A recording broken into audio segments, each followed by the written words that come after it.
ನನ್ನ ಹೆಸರು ಶರ್ಬಯ್ಯ ಶಿರೂರ್ಮಠ ಅಂತ ಹೇಳಿ. ನಾವು ಕೊಪ್ಪಳ ಡಿಸ್ಟ್ರಿಕ್ಟ್ ಕೋಆರ್ಡಿನೇಟರ್ ಅಂತ ಇದ್ದೀವಿ, ಜಿಲ್ಲಾ ಸಂಯೋಜಕರು ಅಂತ ಇದ್ದೀವಿ. ಈ UNCA ಫೌಂಡೇಶನ್ ಇದು 2019 ಸ್ಟಾರ್ಟ್ ಆಗಿ 6 ವರ್ಷ ಆಗಿದೆ. ಈ 6 ವರ್ಷದಲ್ಲಿ ಕರ್ನಾಟಕ ರಾಜ್ಯ ಅಲ್ವಾ, ಕರ್ನಾಟಕ ರಾಜ್ಯದಲ್ಲಿ 11,000 ಜನ ಇದ್ದೀವಿ. ಎಷ್ಟು ಜನ ಇದ್ದೀವಿ? ಒಂದು ವರ್ಷದಲ್ಲಿ 11,000 ಜನ ಮೆಂಬರ್ಶಿಪ್ ಆಗಿದೆ.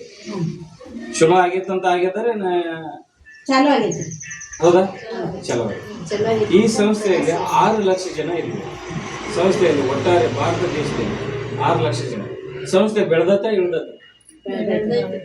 ಬೆಳೆದಂತ ಸಂಸ್ಥೆಯಲ್ಲಿ ಕೈ ಜೋಡಿಸಿದ್ರೆ ಬೆಳಿತೇವೆ ಇಳಿತೇವೆ, ಹೌದಾ? ಬೆಳಿಬೇಕಂದ್ರೆ ಪ್ರತಿಯೊಬ್ಬರಿಗೂ ಮಾಡೋ ಮನಸ್ಸಿರ್ಬೇಕು, ವರ್ಕ್ಗಳನ್ನ ಮಾಡ್ಬೇಕು. ಈ ಒಳ್ಳೆ ಕಾರ್ಯಕ್ರಮಗಳ ಬಗ್ಗೆ ಬೇರೆಯವ್ರಿಗೆ ಹೇಳ್ಬೇಕು ಅಲ್ವಾ? ಜನರಿಗೋಸ್ಕರ ಹೇಳಿದಾಗ ನಮ್ಗೆ ಒಳ್ಳೇದಾಗುತ್ತ ಕೆಟ್ಟದಾಗ? ಈ ನೀರಡಿಕೆದವ್ರಿಗೆ ನೀರು ಕೊಟ್ರೆ ಒಳ್ಳೇದಾಗುತ್ತೆ ಕೆಟ್ಟದಾಗ? ನೆನೆಸ್ತಾರ ಬೈತಾರೆ? ಆ ನೆನೆಸುವಂತ ಕೆಲಸವನ್ನ ನಾವು ಮಾಡ್ಬೇಕು. ಈ ಸಂಸ್ಥೆ ಬಂದ್ಬಿಟ್ಟು 2019 ಸ್ಟಾರ್ಟ್ ಆಗಿದ್ರಿಂದ ಈ ಸಂಸ್ಥೆ ಆರೋಗ್ಯ, ಶಿಕ್ಷಣ, ಉದ್ಯೋಗ, ಸಾಲ, ಗೃಹ ಪ್ರವೇಶ, ಉಡಾನ್ ಅಂತ ಯೋಜನೆಗಳು 6 ಯೋಜನೆಗಳು ಇದಾವೆ. ಎಷ್ಟಿದಾವೆ? 6 ಯೋಜನೆಗಳು ಇದಾವೆ. ಆ 6 ಯೋಜನೆಗಳಲ್ಲಿ ಮೊದಲನೇದಾಗಿ ಜೀವನ್ ದಾನ್ ಅಂತ. ಆರೋಗ್ಯ ಅಂತ ಹೇಳಿದ್ರೆ ಇವತ್ತು ಆರೋಗ್ಯ ಹೇಗಿದೆ ನಮ್ಗೆಲ್ಲ ಗೊತ್ತಿದೆಯಲ್ಲ. ಆಸ್ಪತ್ರೆ ಖರ್ಚು ಎಷ್ಟು ಬರ್ತಾ ಇದೆ ಅಂತ ಗೊತ್ತಿದೆಯಲ್ಲ ನಿಮ್ಗೆ? ಎಷ್ಟು ಬರ್ತಾವ? ಒಮ್ಮೆ ಹೋದ್ರೆ ಒಂದ್ 2-3 ಸಾವಿರ ರೂಪಾಯಿನ ಜಗ್ತೈತೆ ಸರ್. ದೊಡ್ಡ ದವಾಖಾನೆ ಹೋದ್ರೆ ಕಮ್ಮಿನಾರೇ ಆಗ್ತದೆ.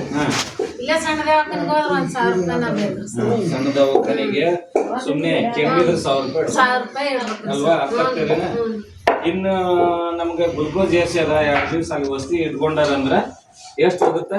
10,000 ರೂಪಾಯಿನ ಜಗ್ತದೆ. 10 ಹೋಗುತ್ತೋ, 20 ಹೋಗುತ್ತೋ, 30 ಹೋಗುತ್ತೋ ಗೊತ್ತಿಲ್ಲ. ಆದ್ರ ಹೋದವ್ರು ವಾಪಸ್ ಬರ್ತೀವಿ ಅನ್ನೋದು ಗೊತ್ತಿಲ್ಲ. ಇದು ನಿಮ್ಗೆ ಅರ್ಥ ಆಗ್ತಿದೆ? ಆದ್ರೆ ನಮ್ಮ ಸಂಸ್ಥೆಯಲ್ಲಿ ನೀವು ಒಂದು ಜೀವನ್ ದಾನ್ ID ಅಂತ ಹೇಳಿ ನೀವು ಒಂದು ಮೆಂಬರ್ಶಿಪ್ ಮಾಡ್ಕೋಬೇಕು. ಮಾಡ್ಕೊಂಡ್ರೆ ಅದಕ್ಕೆ 2,100 ರೂಪಾಯಿ ದೇಣಿಗೆ ಕೊಡ್ಬೇಕು. ದೇಣಿಗೆ ಕೊಟ್ಟು ನೀವು ಮಾಡ್ಕೊಂಡ್ರೆ ನೀವು ಆಸ್ಪತ್ರೆಗೆ ಇದ್ದಾಗ ನಿಮ್ಗೆ 15,000 ರೂಪಾಯಿ ಸಿಗ್ತದೆ. ಎಷ್ಟು ಸಿಗುತ್ತೆ? ನಿಮ್ಮ ಹೆಸರು ಏನಂದ್ರಲ್ಲ? ಅಮೃತಾಜ್. ಅಮ್ರೀನ್ ಅವರ ಅದರ ಈಗ ಇವ್ರಿಗೆ ಆರಾಮಿಲ್ಲ, ನಮ್ಮ ಹತ್ರ 10,000 ರೂಪಾಯಿ ಇಸ್ಕೊಂಡ ವಾಪಸ್ ಕೊಡ್ಬೇಕೆ ಕೊಡ್ಬಾರ್ದು? ಅಮ್ರೀನ್ ಅವರು ಕೊಡ್ಬೇಕು. ಕೊಟ್ರೆ ಅಮ್ರೀನ್ ಅವರು ಒಳ್ಳೆಯವರು, ಕೊಟ್ಟಿಲ್ಲ ಅಂದ್ರೆ ನಿಮ್ಮಂತ ಕೆಟ್ಟವರು ಯಾರು ಇಲ್ಲ. ಅದಕ್ಕೆ ನಾವು ನಮ್ಮ ಸಂಸ್ಥೆ ಏನ್ ಮಾಡ್ತಾ ಇದ್ದೆ, ನಿಮ್ಗೆ 15,000 ರೂಪಾಯಿ ಕೊಡ್ತೀವಿ. ಚಲೋ ಆಗುತ್ತೆ. ವಾಪಸ್ 1 ರೂಪಾಯಿ ಕಟ್ಟಂಗಿಲ್ಲ. ನೀವೇನ್ ಮಾಡ್ತೀರಿ? 2,100 ರೂಪಾಯಿ ಕೊಟ್ಟು ಈ 2,100 ರೂಪಾಯಿ ಕೊಟ್ಟು ಜೀವನ್ ದಾನ್ ID ಮಾಡ್ಕೊಂಡವ್ರಿಗೆ ಎಲ್ಲ ಸವಲತ್ತುಗಳು ಸಿಗ್ತಾವೆ. ಅರ್ಥ ಆಗ್ತದೆ? ಹಾ, ನೀವು 1 ಟೈಮ್ ತಗೊಂಡ್ರೆ 1 ಟೈಮ್, ಹೌದಾ? ನೀವು ಇದ್ರೊಳಗೆ ಕೆಲಸ ಮಾಡಿದ್ರೆ ಪದೇ ನಿಮ್ಗೆ ಆಸ್ಪತ್ರೆ ಖರ್ಚು ಕೊಡ್ತಾ ಇರ್ತೀವಿ. ನೀವು ಅದು ಕೂಡ ದಾನ ಮಾಡ್ಬೇಕು.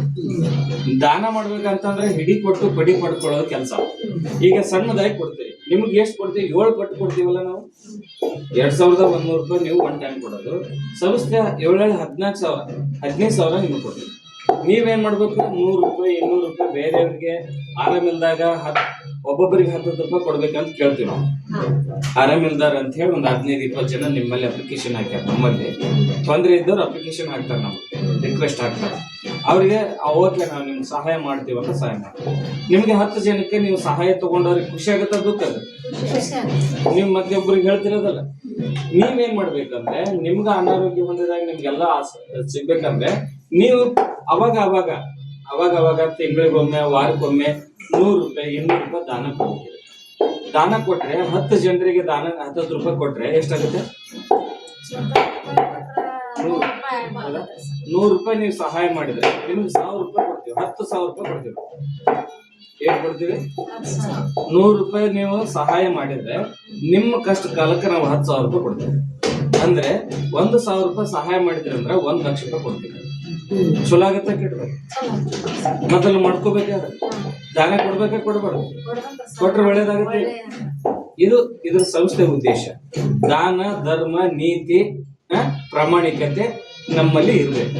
ನಿಮ್ಮಲ್ಲಿ ಐತೆ ಇಲ್ಲ ಪ್ರಾಮಾಣಿಕತೆ? ಅದಕ್ಕೆ ಯಾರು ಸರ್ಟಿಫಿಕೇಟ್ ಕೊಟ್ಟ?